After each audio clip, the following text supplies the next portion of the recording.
Um, okay, everyone in Zoom land and here at the Study Center at the Party School of Boston University. My name is Mark Stornella. I'm the director of the center, and we are delighted to welcome you all to what is the last in our Walter Rodney seminar series for the fall, with what I think is going to be one of our most fascinating presentations by Professor Agbiboa. And you'll hear more about that soon. Before we begin, I want to say, lest I forget, I want to wish everybody who's watching a happy Thanksgiving.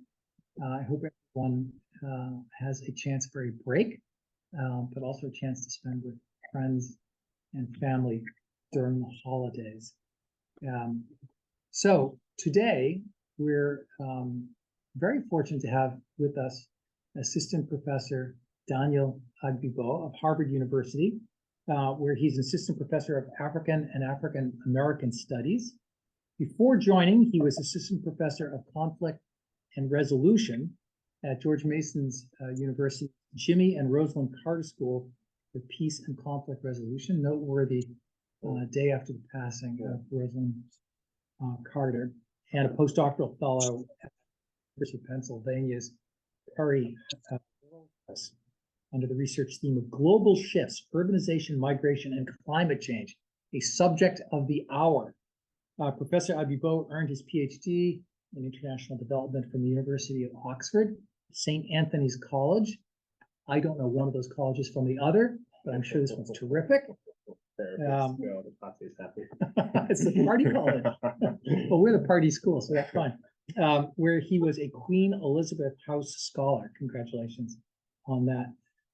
Professor Agbiboa is the author of a bunch of books, and I'm not sure how he's doing that, including They Eat Our Sweat, Transport, Labor, Corruption, and Everyday Survival in Urban Nigeria, out of Oxford University Press. Mobility, Mobilization, and Counterinsurgency, The Roots of Terror in an African Context, University of Michigan Press. Co-author of People, Predicaments, and Potentials in Africa, Langa, I don't know what that is, RPCIG Press, and also editor of Transport, Transgression, and Politics in African Cities, The Rhythm of Chaos, from Routledge in 2019. You've been extremely busy, and I hope I'm not abusing a confidence, but he's also busy because his wife recently gave birth to a brand new baby girl named Daisy. Thank you very much. Thank you. So I'm astounded he was able to find time to come visit with us. Professor Agbiboa is a member of the Institute for Advanced Study at Princeton University, a fellow of the Wilson Center, and a member of the MIT Seminar 21. There's much more that we could say about Professor Agbiboa, but we won't go through every item, I think, on his CV. What you can see is this is a very achieved person who's brought to us a subject that we care about a great deal, the whole question of climate in Africa, which follows on very closely on the talks that we heard from Vanessa Nakate, Ugandan climate justice activist who came to visit us back in September. Before I give the floor to Professor Agbiboa, as is our tradition, let's go around the room quickly just to say hello from the people who are here, and start with Elsa. Hi, everybody. My name is Elsa Villa, and I'm the Outreach Manager at the African Studies Center. Hi, I'm Madeline Bachman. I'm the Program Administrator at the African Studies Center. Oh, I'm a freshman here. I'm just here for a course. I'm the class advocate today, so it's like community engagement. And your name? Emily Thompson. Emily, you should know that students are extremely welcome there. I felt a little out of place. I don't know. Not at all. No. Not at all. We're delighted to be here. Please. Joanna Davidson in Ethnology. Dave Lusky in history. Beth Rustrick, the African Studies Library. Okay. Professor Agbiboa, with that, let's turn the floor to you. Wonderful. Thank you so much, Mark, and thank you everybody for having me. It's been a pleasure to be here. My first post baby. So We'll see if you're coherent. excuse, I'm not sure where I am. Yeah. No, this is a project that is very much in its infancy, and it's probably usually we come and we present polished work. It's a good work to present because I think we can get insights from people and you can see as well through our own eyes what we are seeing in this very early phase of this project. Just when I was revising the talk yesterday night, I had CNN on and I saw the headline that Taylor Swift postpones concert in Rio de Janeiro due to extreme temperature. So apparently somebody had died, one of her concert attendees had died and she had to postpone it, and just brought home to me how real the impact of climate change is around the world. What I want to do is to share reflections, and there will be a lot of pictures as well that draw on my field work on the ground along with other members of the cluster. I want to share some reflections about our West African climate cluster research, which is a project by the Climate Change and Sustainability at Harvard University. The project kicked off this summer. Our research cluster examines climate change and the impact of sea level rise, coastal erosion, and flooding on urban and peri-urban settlements in the administrative and commercial capitals of Abidjan, Accra, and Lagos. Severe impact of sea level rise driven by global climate change, including coastal erosion, flooding, infrastructural damage, saltwater intrusion into freshwater supplies, and an increase in waterborne disease are all already a reality across Africa, in particular the Gulf of Guinea. Adapting to the risk of climate change requires a comprehensive approach that includes careful management informed by solid projections of sea level rise, monitoring of coastal processes, and sensitivity to local governance, socioeconomic pressures, and culture. So this is why in the cluster we have scientists as much as we have anthropologists, recognizing that climate science and social science are very much mutually reinforcing. Our research cluster has two main objectives, which is first, we propose a comprehensive analysis of past and future sea level rise across the Gulf of Guinea, with probabilistic projections of coastal erosion going back to 2100. This will be based on an estimate of topographic slopes at the present-day shore, assessment of sea level change along the entire Gulf of Guinea since 1970, and the production of a map that shows the extent of coastal recession across the Gulf due to long-term sea level change since 1970. Second, we will examine the implications of this rise in coastal erosion and flooding for social and economic disruption. We'll use 6 different vulnerable communities, 2 in each of our 3 countries. Our cluster will compare these 3 different adaptation strategies in response to the threat of coastal erosion. So adaptation strategy is something that we are very much particular about, which sort of shift the focus away from the tendency to focus on mitigation efforts by the international community. So in the Gulf of Guinea, local communities have lived with coastal erosion and flooding for several decades. These communities are often compelled to be innovative and to depend on their own resources for survival. How are these affected communities experiencing climate change? What have been their response to a changing environment without effective evacuation plans and compensation? How can these efforts be reinforced for those who choose not to relocate? How can we make vulnerable coastal communities in Africa safe and functional? These are some of the questions that I'm particularly interested in as one of the co-PIs of this research cluster. In this talk, I will underscore a clear but often overlooked aspect of climate change in Africa, which is its human face. I want to investigate the disproportionate effect of climate change on marginalized communities in the Gulf of Guinea. I also want to shed light on indigenous knowledge systems, or what would be called citizen science about climate change. I challenge the common tendency to privilege the external and mitigation in climate change discussions and policies, a pattern that continues the coloniality of knowledge production. The urgent need here is to translate extant academic knowledge of climate change into ways that are comprehensible. Hello,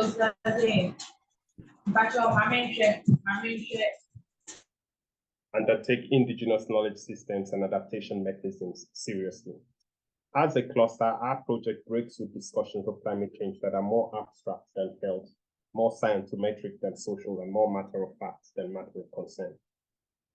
We operate from a fundamental assumption that climate and social science are mutually reinforcing. The institutions that inform the production of scientific knowledge are essentially created and shaped by politics and political economy. Science is not freestanding, nor does it speak for itself. Science has interlocutors. As one Nigerian official during a recent field trip to Lagos told me, the social is what makes the science make sense. We know climate change will impact Africa, particularly in 4 major areas. Sea level rise with implications for flooding, plus beach erosion, which is harmful to traditional fishing communities and tourism. Rain-fed agriculture, which applies to 96% of agriculture in Africa. Rural-urban migration and urban informal settlements, which tend to be constructed on unstable hillsides, along tidal flats, or in low-lying floodplains. We are already witnessing dire consequences in these 4 areas along the Gulf of Guinea. Those who choose to flee the coast will encounter much larger populations still migrating towards coastal areas overall. The drift towards the coast is long established in West Africa, dating to the Atlantic trade and the export slave trade.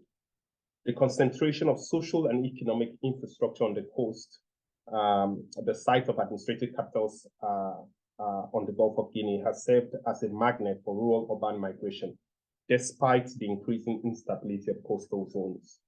Rural migrants to the cities settle in fragile environments that are often more vulnerable than the ones they left, eking out a livelihood in the informal economic sector. In West Africa, coastal zones that are home to roughly 1/3 of the region's population are increasingly threatened by climate change. Sea level rise in this region is expected to continue to increase. This will threaten not just coastal cities, but also traditional farming and fishing communities that provide both food and livelihoods to millions. For farmers and fishermen, how will this coalition between rising seas and increasing human populations be managed? Will it be formally managed by local and national government authorities, or will these informal, low-resource communities be left to their own devices? When local and national authorities step in, will it be to relocate to assist farming and fishing communities, or instead will they provide selective protections only for key urban infrastructure, high-value real estate, and the coastal resorts that attract tourist money? Are local communities fully aware of the dangers they face, and are they collectively organizing to respond? Are there lessons regarding successful adaptation at the local or community levels that can be drawn on from Africa? A large part of my own research has focused on the impact of the violent insurgency of Boko Haram in Africa's Lake Chad region, which includes Nigeria, Cameroon, Niger, and Chad. The insurgency is complicated by the highly variable rainfall and climate change in the region, which has severely impinged on the lives and livelihoods of more than 30 million people, many of whom are fisher folks, crop farmers, and nomadic herdsmen. The drying up of Lake Chad since the 1960s, once as large as New Jersey, as you see, but which has now shrunk by 95%, has drastically affected fishing livelihood and irrigation farming, forcing farmers and fisher folks, the so-called lake nomads, to migrate. Drought-induced transhumance has intensified communal conflict over this use of scarce common resources such as land and water, resulting in bloody clashes between farmers and nomadic herdsmen, between upstream and downstream users. Oftentimes, these low-intensity conflicts do not make it to the headlines because the headlines are dominated by the Boko Haram insurgency. By the way, these are pictures from my field work in Chad. And these are all pictures from the field. Over the summer, I conducted fieldwork in Western Chad, specifically in Lak and Hajalami regions, which are both vulnerable to Boko Haram terrorist attacks due to their proximity to the borders of Nigeria, Niger, and Cameroon. Lak and Hajalami regions of Chad are also negotiating the severe impact of climate change, including heavy rainfall, overflowing rivers, and flooding, all of which has opened the floodgates to Boko Haram attacks on traditional wooden canoes. Here, climate change is not marginal to the conflict, but a risk multiplier at the heart of survival and security. Climate change emerged during focus group discussions as a central factor that compromises community protection and security writ large. This was emphasized by soldiers and civilian defense groups helping to repel Boko Haram terrorists. Respondents complained about unprecedented levels of rain and flooding, which has destroyed their farmlands, houses, and livelihood. As one respondent told me, and I quote, "We have never experienced anything like this rain before. We lost many, many things, including our houses. We planted, but the rain destroyed our farmlands. Until now, people are suffering. If we eat today, they can't eat tomorrow. When you see our community now, you will think it is a sea, not a town." Of all the natural disasters facing Africa, indeed the world today, flooding has the most devastating effect on lives, livelihood, and emotional well-being. An estimated 1.81 billion people, or 23% of the world population, face significant flood risk. In coastal West Africa, flood intensified poverty by displacing the disadvantaged, draining their asset holdings, derailing their everyday economic activities, and affecting their mental health. In Benin, Côte d'Ivoire, Senegal, and Togo, flooding from overflowing rivers precipitated by sea level rise. I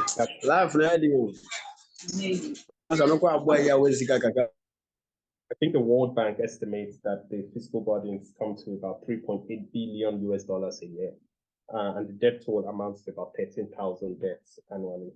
In Ghana, coastal erosion has turned fishing villages into islands. For example, Keita City, which was once a thriving trading hub in Ghana, has seen half its population flee. In Lagos,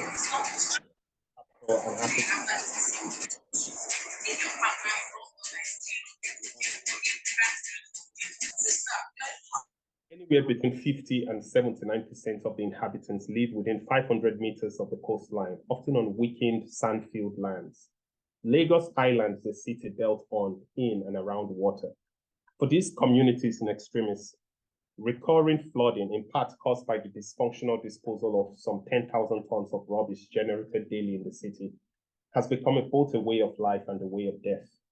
The sustainable habitability of Lagos to the year 2050 is now being questioned. The spectacular nature of discussions about the impact of flooding and climate change in general often fails to register their fundamentally spectral dimensions, such as the complex of human affect, stress, anxiety, despair, loss of hope, feelings of powerlessness, that are closely tied to such a complex emergency. Let's take the case of Nigeria.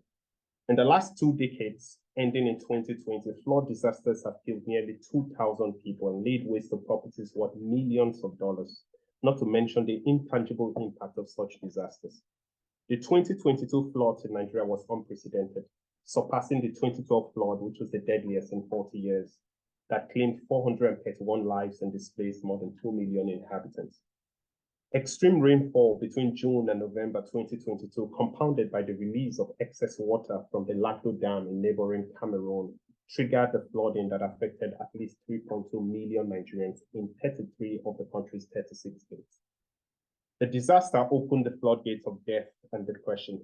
The flood dislocated not just the living, but also the dead, as newly buried corpses were washed away from cemeteries that were inundated with water. The floods rendered roads and bridges impassable as streets turned into rivers that swallowed people.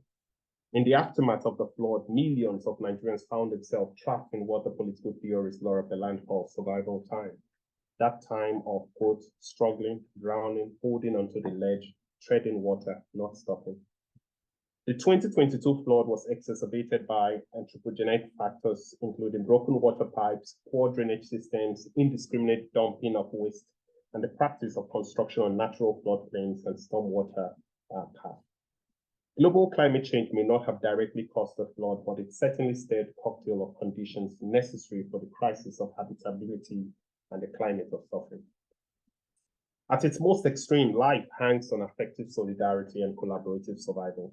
In the wake of the 2022 floods in Nigeria, survivors made the most of the floodwaters to wash, cook, bathe, despite the risk of cholera, confirming Nigerian musician Fela Kuti's claim that water no get enemy, water has no enemy. People supported their neighbors in distress by allowing them to cram into the top floors of their houses, reproducing the African communitarian ethic of Ubuntu. I am because you are. At the same time, some inhabitants improvised wooden boats to ferry people and their rescuable belongings across streets that had turned lakes, turning situations of crisis into money-making opportunity. It is from such floodpreneurs that the cliched image of the rugged Nigerian is reinforced in the collective imaginary. Annual flooding amidst infrastructural voids keeps residents incessantly prepared to change gears, focus, and location. These residents know better than to wait for a too often fraudulent, too often absent government. For instance, government authorities in Nigeria have yet to complete the 400 resettlement houses promised to victims of the 2010 flood disasters in parts of northern Nigeria, sparking popular protest in that restricted region. The positive orientation of flood survivors in Nigeria, especially their inventive responses to contingency, should not be romanticized. Flood victims themselves are unequivocal about their suffering, their excruciating pain, and their dwelling in liminality. Some flood survivors have had their farmlands, their main source of livelihood and dignity, washed away. Many survivors had borrowed money to cultivate their farmlands. With the money now down the drain, they find themselves in the deep waters of debt. For these indebted survivors, God, faith, and luck have become common categories for explaining the ruins of the present and the uncertainties of the future. For most flood survivors, trauma flows not so much from the flood as from what comes after, from feeling stranded and confused. For these people, the real disaster is the disaster of stalled and prolonged recovery. As one survivor noted, as we speak, I, my wife, and our 4 children are stranded. Although I was aware of the warning issued by the state, I was, however, waiting for my salary at month end to enable me to move. I didn't know the water would rise to this level, and I really don't have anywhere to go. This waiting suggests that people in vulnerable communities do not always have the resources to leave, despite early warnings related to extreme weather. There are also many for whom the 2022 flood reopened wounds still not healed after the devastating 2012 floods. This is true for this mother of 5. And I quote, "My mom was ill when the floods came in 2012, she said. The water level was high and my sister and I couldn't carry her. All we could do was cry as she drowned in her room." For many survivors, forgetting or trying to forget was a strategy for moving on from past lived traumas. Despite their improvised lives and optimistic outlook, most flood survivors do not stupidly or simply jump on the bandwagon of global climate change as the cause of the flood. For the most part, they blame their governments, reclaiming Susanna Hoffman and Anthony Oliver Smith's point that disasters do not just happen. Survivors criticize their political leaders for using climate change as a cover for systemic issues of corruption, negligence, poor infrastructural preparedness, and too little, too late recovery and relief efforts. Survivors see climate change as an instance of disaster as political instrument in Nigeria, as a prime example of patterns of predicament being turned into profit-making, into what Vicken Adams calls markets of sorrows. It is not so much climate change that flood-affected populations in Nigeria are angry about as the political instrumentality of climate change.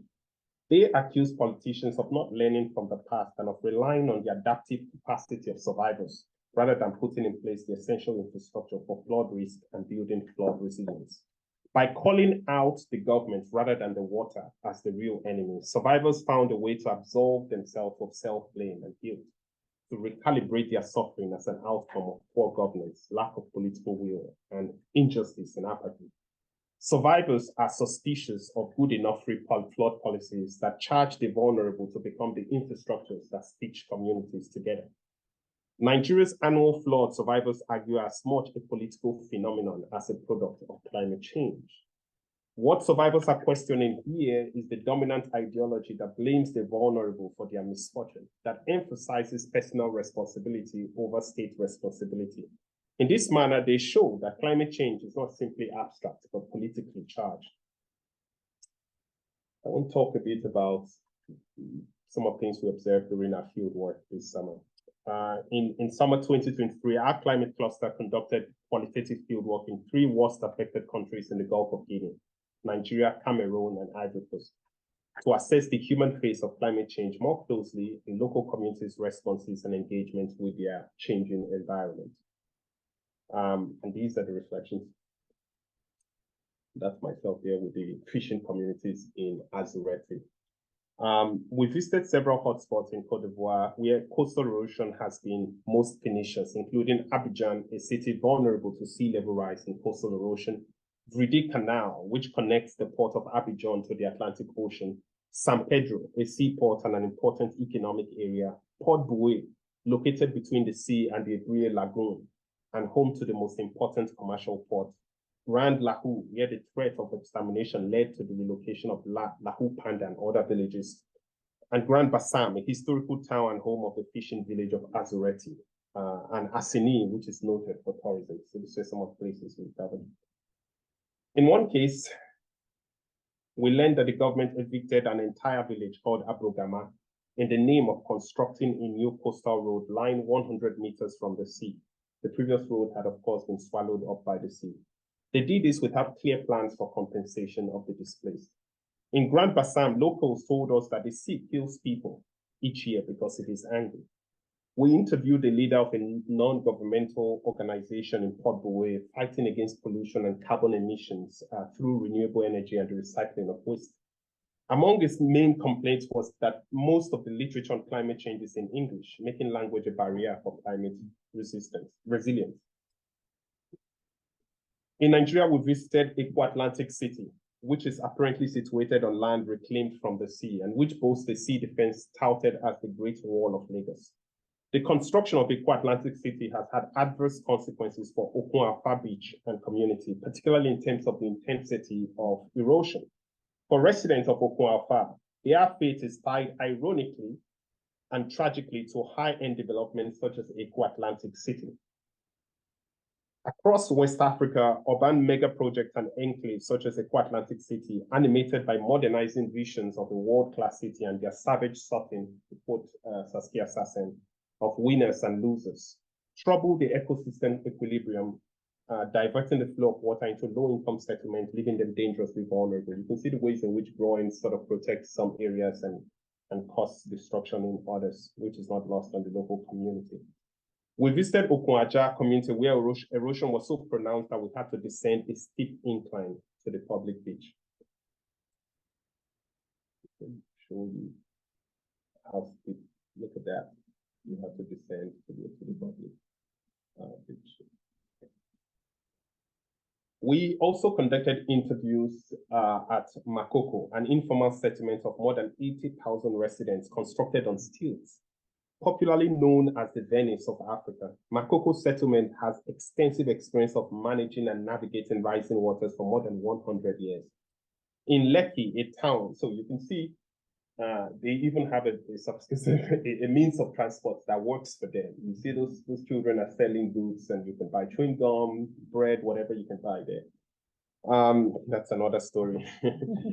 In Lekki, a town located to the southeast of Lagos, we saw huge investment that have been made by government and private capital to transform this area. A new harbor, a new airport, a special economic zone, and Dangote oil refinery. Here, as with Côte d'Ivoire and Ghana, there was a clear pattern of real estate developers putting up gated communities containing luxury estate close to beaches, even in floodplains. Communities are being chased away by coastal erosion, yet the state appears unconcerned. It seems more likely that these eroded areas will later be reclaimed for marketable real estate development. Who owns the land? Who gives permission to develop? What role does government play? In Ghana, field work occurred along the coast to Choko, Jamestown, Tema Fishing Harbour, and Keita City. In Choko, we met with the chief fishermen, community leaders, and some of the elders of this old fishing community who told us that fish stocks continue to decline. The World Bank projects that by 2050, climate change alone could reduce Ghana's potential fish catch by 25% or more. Yet 60% of the total animal protein in the Ghanaian diet currently comes from fish. Besides, fishing communities in Ghana and other states in the Gulf of Guinea have gendered roles. Men fish, women smoke, dry, and sell the fish. Declining fish stock has challenged these normative roles as fishermen catch fewer fish. Our last stop was Keita City, the classic example in Ghana of coastal erosion, a place that has been losing land for more than a century. The 2017 storm surge in Keita displaced more than 300 inhabitants. While sea defense was installed in the late 1990s, it was for a limited strip of coast. So land was gained in that place, but erosion intensified downstream, which was a familiar story across the Gulf of Guinea. Finally, across Côte d'Ivoire, Nigeria, and Ghana, affected local communities complained that many researchers and NGOs come to talk to them about climate change without offering any alternative or solutions. Why, they asked, should they keep speaking to us? Why should they keep giving us vital information that does not make a difference in their lives? These questions strike at the heart of the ethical obligation of conducting climate change research and points up uneasy questions about academic data mining from low-resource marginal communities. And I think the role of ethics in climate change research needs to be taken up more seriously. I want to stop there and show you a video that sort of summarizes our experiences on the ground. We believe in our project, the visual is very important to break down the jargons of climate change and make it more effective, more experiential.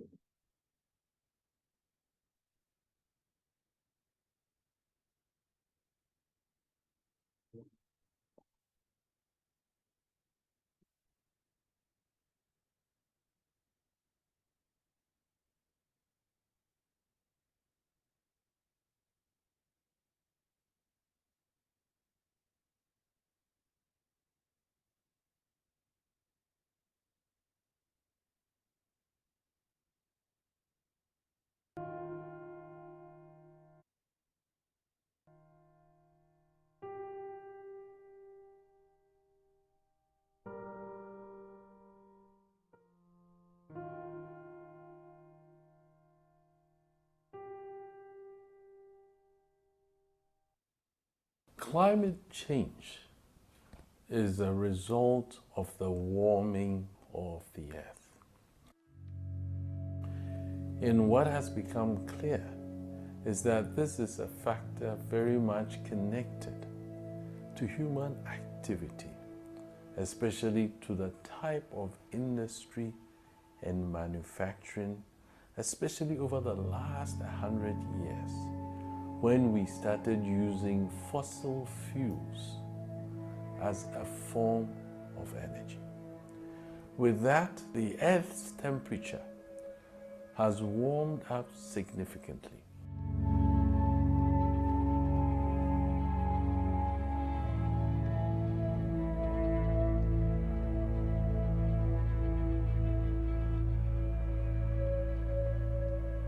We experience extreme temperatures. So extreme heat, as we've seen recently in places like Las Vegas, which had 117 degrees Fahrenheit. Again, you have heavy rainfall over a very short period. And we saw that, for example, in Vermont, and flooding in the past month in the US. We see it in the melting of ice at the poles and the rising of sea levels. So we are seeing it in all these respects. But along the Gulf of Guinea, what struck me was how people saw human intervention as central to how the environment was changing. They will point to sand winning and how sand winning had undermined or compromised the stability of their beaches. They will point to the dredging of the seashore and how that had deepened and increased the height of waves. They point to refuse and to plastics, and some stress the need for government to ban plastics and how this was choking and bringing refuse and litter, not only to their beaches, but to the lagoon that is connected all along the coast of the Gulf of Guinea. This human face of environmental change was important. Not that people were not aware that the climate is changing, but they saw perhaps more strongly this human hand or human intervention. Well, what has surprised me in the last few weeks is that everybody we've met is aware of climate change and is aware of how the climate is impacting their lives and changing ways of life that have existed for generations. So in contrast to other parts of the world where I've been to, where people sometimes either deny that climate change exists or they don't feel it part of their everyday lives, I've been shocked at how much climate change is impacting on the day-to-day lives of the people that we've met.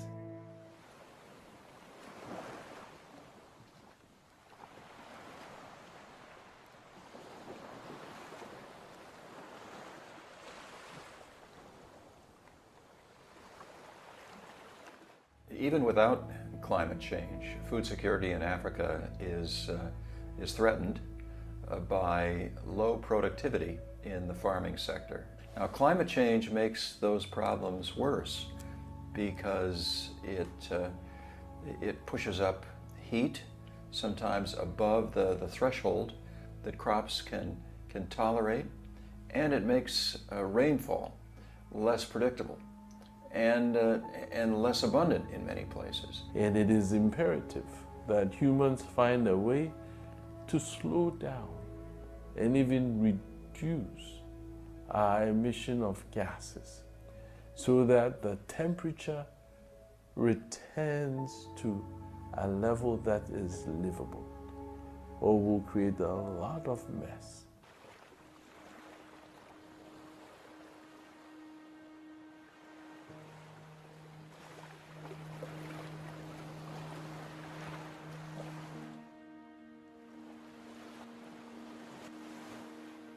Oba mane ne mama chukobe kobe 14 years bi enke ko me hayo nke jioni bia ne fete no ni mi kan di store ni nke yioni da wete bia ne mbe ko kamagbo na ngwo no aba bia ne to mo 2 weeks time na namba kwe ameka me ana me da ne ofa ne wunyenye ba wo kanye baba ene wo e abe swane mi fa ne ni fete e so to mo store agbeni be ni wa na nshomba ne ba claque ne claque ne ke board chi se shagmene be na takomo tu mi be ni wa na gla agbene bi di nkun woni bi efente wo mitake woni bi ko ni bi fun no ko kula woni ne se no ko no wo ba la ka be san wo ba se ko amo no ko e ke wo ba ya wo hin wo no ko momo. Crisis we are facing is a crisis of improper definition of infrastructure, including reclamation exercise to support the geography of the coast. As long as we continue to think about climate change from a top-down perspective, the answers that we find will continue to be unsatisfactory for the very people who are most affected by climate change. And so with that, it becomes important that we look beyond hard or engineering solutions to natural or ecological solutions that communities can pursue themselves. Things like the growing of mangroves, the growing of coconuts, things to stabilize the seashore, sand filling to raise the height of the beach, things that communities can do. So I think that, together with the indigenous ways with which they manage their coastline. When we went to Lekki, they pointed out how they had ponds, which enabled them to absorb excess seawater and also to let it out at the appropriate time. All these indigenous methods seem to have been disrupted through human interventions. So to go back to some of these indigenous ways of managing their environment and to re-empower communities so that they are in the position to continue these practices. One of the things we found is that there is no single solution to climate change. From Côte d'Ivoire all the way to the Delta, we have been speaking to fishing communities, we have been speaking to people affected by climate change, people for whom climate change is part of their lived reality. So we have observed how putting borders along communities that are facing challenges with regards to floods have in some ways helped to restrain these waters, but more fundamentally it has impacted negatively on communities very close to those places where mitigation efforts have been done. So hard effort to resolve issues like coastal erosion, issues like sea level rise are having huge impact on people on the margins of society. And so this is why it's important to have a comprehensive approach to resolving climate change. It appears to me that there is no sort of long-term comprehensive approach to resolving climate change. Instead, there is a sort of a rapid response, a reactionary response that ultimately does damage to the very people who are most affected by climate change.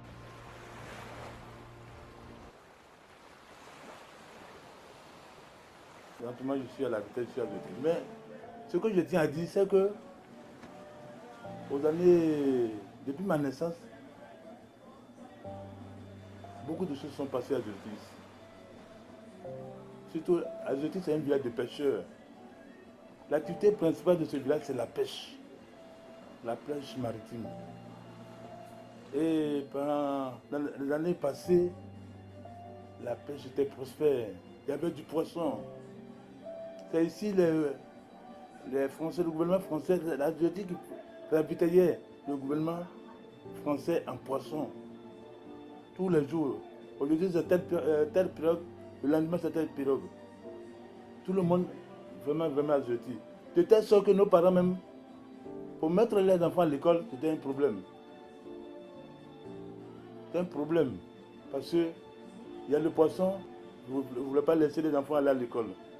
Moi, par exemple, c'est par l'intermédiaire de mon grand-père que aujourd'hui, je suis ce que je suis. Sinon, nos parents pêcheurs là, il y avait du poisson. On avait des gens pour aller pêcher. Tu arrives sur la plage, il y a du poisson. Toute la Côte d'Ivoire même venait à Zoti pour se ravitailler en poisson. Mais aujourd'hui, il faut dire que les données ont changé. Plus rien. La mer a beaucoup avancé. Et aujourd'hui, plus rien. Aujourd'hui, les pêcheurs ne peuvent pas vivre de produire de la pêche. Parce qu'il n'y a rien. Il n'y a absolument rien. Et vraiment, c'est dommage. On n'avait pas pensé un instant qu'aujourd'hui, Azoti allait devenir comme ça.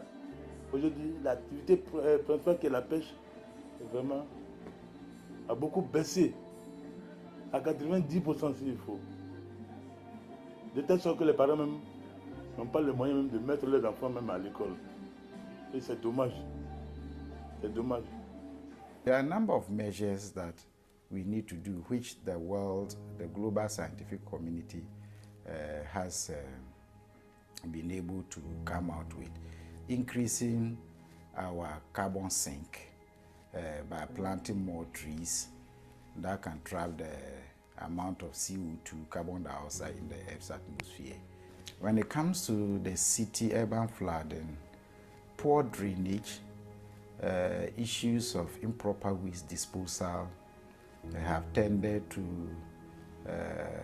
choke drains, and coupled with increasing urbanization, runoff water has increased into these drains and streams in our rivers in the cities. So with little rainfall, we have a lot of flash floods. The phenomena we are seeing are not just West African phenomena, they are continental. What I call the rediscovery of the importance of beach property is a upper middle class phenomenon. We're seeing it everywhere.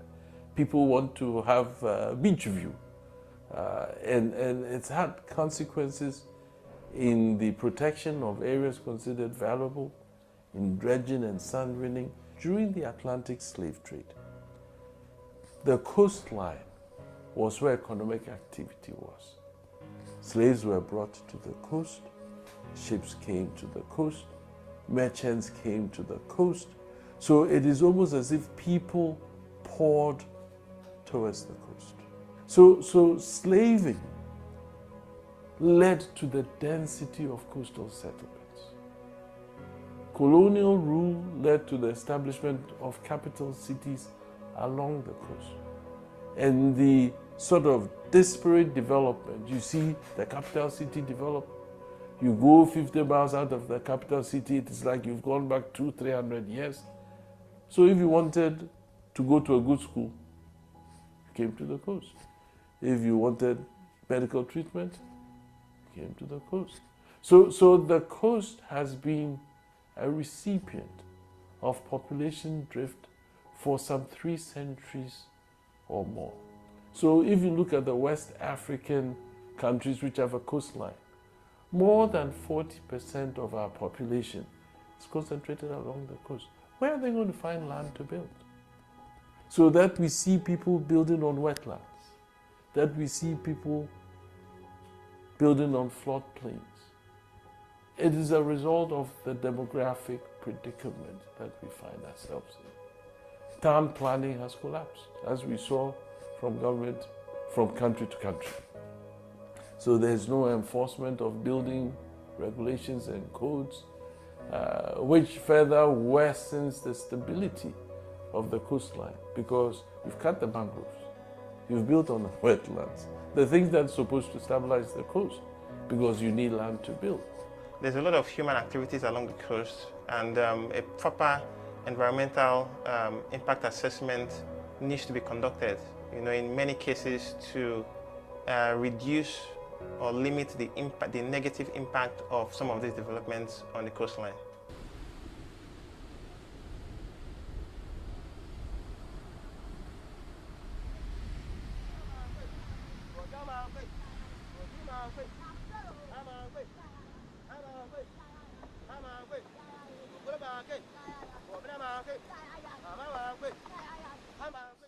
The climate change now is making the sea change more than as it is before.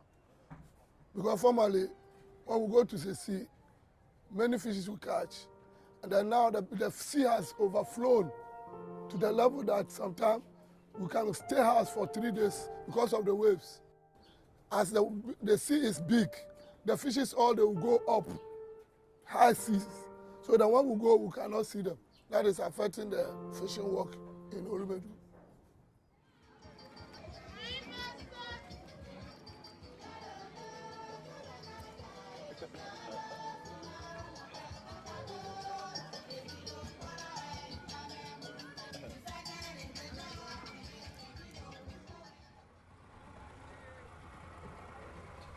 Countries in Africa that have much smaller levels of greenhouse gas emissions, especially historically, but who are vulnerable to climate change impacts, should focus, in my view, more on adaptation than on mitigation. I believe by now what we should be doing is that we should look for a way to safeguard what we have, irrespective of the quantity or the volume of carbon that is generated, because we have no control of what happens in the global north, but we have a control of what happens in our environment. As a result, I will be a little bit quiet on mitigation. I will be louder on adaptation for us to safeguard what we have right now, because it's a global thing. It's a biosphere. It's a huge ecosystem for everybody. So I will want us to defend our own patch of the globe, all right, our own landscape here, by from the impact of what is taking place globally, that we have no immediate control. There are slums all over Africa. There are slums all over the world. There was a time that the government of Ghana, maybe more than a decade ago, wanted to evacuate people in a slum called Sodom and Gomorrah, proverbially. What I thought was a local incident became an international incident, because the slums of Sodom and Gomorrah have organized themselves and they are connected to NGOs.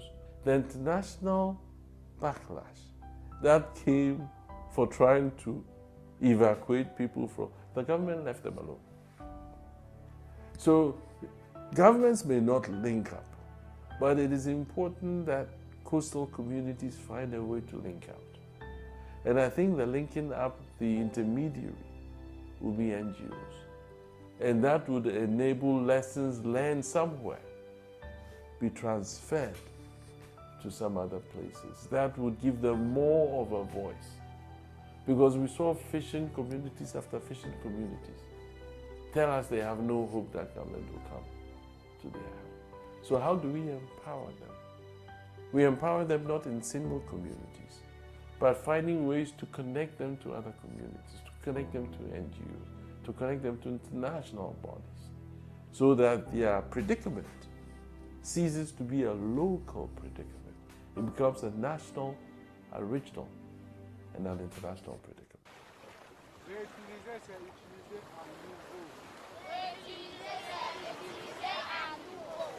My name is Cheikh Traoré, and welcome in la plage du Lido, at Bridi Canal, dans la commune de Port-Boué.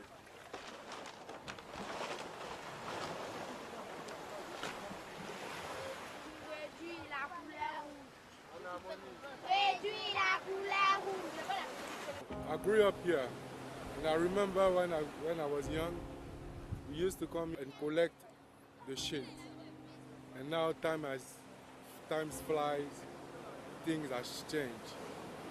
And for more than 10 kilometers, they were having a hotel called Le Lido. This is what we call here La Plage du Lido. And the hotel today is underwater. And apart from that, most of the people, local community living near the sea, have moved because the water are very close to the road. And as I said, when I was kid, we were collecting shit on the shore. And today, there's no more shit, only plastic and waste.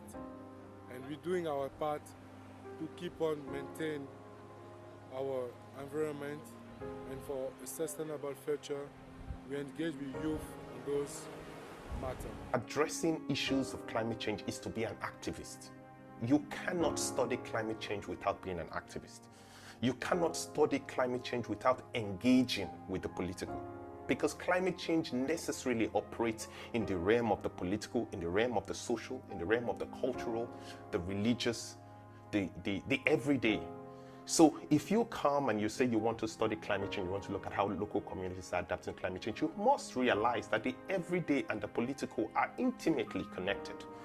And so I emphasize again, to study climate change is to necessarily be an activist. There's nothing called pure climate change or pure climate science. It is embedded in the realm of the political.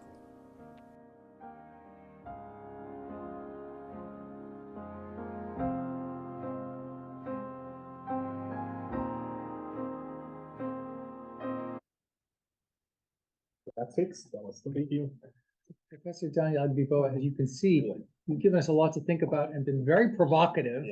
We could have continued, I think, for another half hour or another hour. I really want to express on behalf of all of us here at Boston University and Party School our gratitude for you coming over and for sharing your thoughts. Look forward to staying in touch and following up on these issues with you. So a round of applause.